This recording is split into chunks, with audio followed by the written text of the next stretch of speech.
अस्सलामुअलैकुम दोस्तों, उम्मीद करता हूँ कि आप ठीक होंगे, खैरियत से होंगे। आज का हमारा टॉपिक है होम्योस्टेसिस पार्ट 2। होम्योस्टेसिस के बारे में पहले भी मैंने वीडियो बनाई थी पार्ट 1, जिसमें हमने होम्योस्टेसिस की डेफिनेशन की थी, इम्पोर्टेंस भी बयान किए थे और मैकेनिज़्म भी बताया था।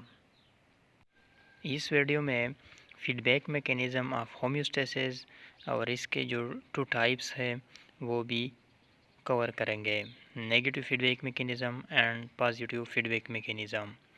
और इसके साथ साथ मैंने जो एमसीक्यूज़ के हवाले से आपको बताया था, इंशाल्लाह वो भी कवर करेंगे इसमें। तो आइए चलते हैं अपने टॉपिक की तरफ। फीडबैक मैकेनिज़्म ऑफ होम्योस्टेसिस क्या होता है, इसकी तारीफ़ हम कुछ इस तरह करते हैं। The feedback mechanism is the physiological regulatory system in a living body that work to return the body to the normal internal state or homeostasis। यानी फीडबैक मैकेनिज़्म वो फिजियोलॉजिकल रेगुलेटरी सिस्टम है जो इंटरनल बॉडी स्टेट को किसी living organism के internal environment को normal की तरफ ले आता है। इसको हम फीडबैक मैकेनिज़्म कहते हैं।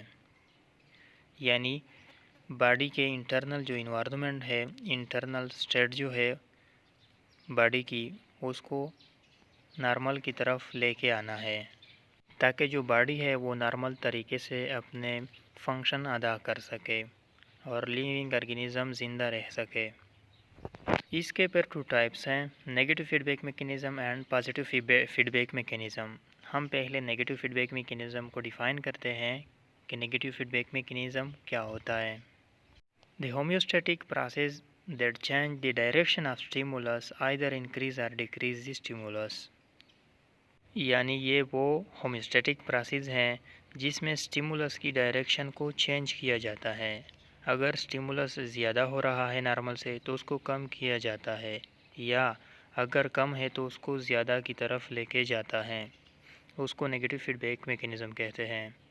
Example of negative feedback mechanism, maintenance of blood glucose level, यानी ब्लड ग्लूकोज लेवल को मेंटेन रखना नेगेटिव फीडबैक मैकेनिज़्म का एग्जांपल है। इसमें हम देखते हैं कि जो ग्लूकोज लेवल है ब्लड में, उसको किस तरह मेंटेन किया जाता है। अगर बॉडी में ब्लड ग्लूकोज लेवल ज़्यादा हो रहा है तो उसको नर्व सिस्टम जो है वो डिटेक्ट करती है।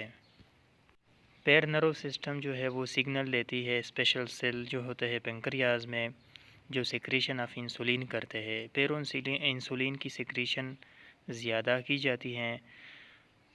जैसे कि हमें पता है कि इंसुलिन का काम है कि ग्लूकोज को कन्वर्ट करना है ग्लाइकोजन में, यानी ग्लूकोज की लेवल को कम किया जाता है टुवर्ड द नॉर्मल की तरफ लेके जाता है। और अगर ग्लूकोज की लेवल कम हो तो सिक्रीशन ऑफ इंसुलिन जो है पेंक्रियास कम कर देती है ताकि जो ग्लूकोज है वो ग्लाइकोजन में कन्वर्ट ना हो, और जो नॉर्मल ब्लड लेवल हैं ग्लूकोज की वो इसी तरह मेंटेन रहे और बॉडी अपना फंक्शन करता रहे। ये तो था नेगेटिव फीडबैक मैकेनिज़्म का एक एग्ज़ाम्पल। दूसरा एग्ज़ाम्पल हम वाटर का भी ले सकते हैं कि अगर वाटर की मकदार बॉडी में ज़्यादा हो तो एडीएच हार्मोन की सीक्रेशन को स्टॉप किया जाता है ताकि रीअब्ज़ॉर्प्शन कम हो।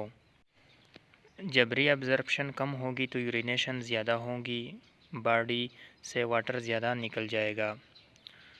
और अगर बॉडी में वाटर की कमी हो तो एडीएच की सिक्रेशन ज़्यादा की जाती है ताकि रीअब्ज़ॉर्प्शन किडनी में ज़्यादा हो।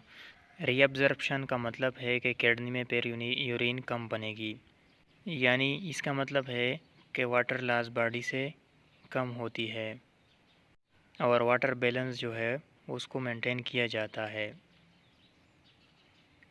इसके बाद हम चलते हैं पॉजिटिव फीडबैक मैकेनिज़्म की तरफ। Positive feedback mechanism is the maintenance of direction of stimulus and possibly accelerate it. यानी पॉजिटिव फीडबैक मैकेनिज़्म में maintenance of direction of stimulus होती है, यानी जिस डायरेक्शन में स्टिमुलस जा रहा है उसको मेंटेन किया जाता है यानी उसी तरफ स्टिमुलस को आगे इंक्रीजिंग मिलती है, उसको एक्सलरेट किया जाता है। इसको मैं एग्जांपल के थ्रू आपको समझा देता हूँ। ये नेगेटिव फीडबैक मैकेनिज़्म के बिल्कुल अपोजिट हैं।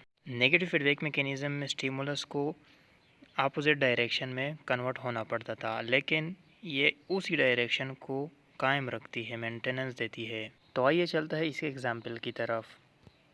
Uterine contraction during child birth, यानी यूटराइन के जो मसल है वो कंट्रैक्ट होते हैं ड्यूरिंग चाइल्ड बर्थ, यानी जब चाइल्ड बर्थ डिलीवरी होती है तो उसमें जो यूटराइन मसल होते हैं उसको कंट्रैक्ट किया जाता है। उस कंट्रैक्शन की वजह से फिर प्रेशर बढ़ जाती है, जो प्रेशर मदद देती है चाइल्ड बर्थ में। चाइल्ड बर्थ के दौरान एंडोक्राइन सिस्टम ऑक्सीटोसिन हार्मोन को रिलीज़ करता है। यही ऑक्सीटोसिन हार्मोन जो है वो पेन काज करता है। अब यहाँ पर यही होना चाहिए था कि ऑक्सीटोसिन हार्मोन की सिक्रीशन है उसको कम किया जाए ताकि जो पेन है उसको कम कर सके, लेकिन ऑक्सीटोसिन हार्मोन की सिक्रीशन यहाँ पर ज़्यादा की जाती हैं, फिर उससे ज़्यादा की जाती है ताकि जो पेन है वो बढ़ता जाए और यूटराइन जो मसल है वो कंट्रैक्ट होते जाएं, जिसकी वजह से प्रेशर बढ़ता है। और जब प्रेशर बढ़ता है तो चाइल्ड बर्थ इजी हो जाती है, यानी फिर बच्चा जो है वो आसानी के साथ पैदा हो जाता है। तो ये था positive feedback mechanism. This is all about the feedback mechanism of homeostasis. उम्मीद करता हूँ कि आज का टॉपिक आपको समझ आया होगा। अभी यहाँ पर मैं MCQs अटैच कर देता हूँ, फिर आपने आंसर दे देना है और कमेंट करना है और कमेंट में बता देना है कि कौन सा ऑप्शन ठीक है और कौन सा गलत है।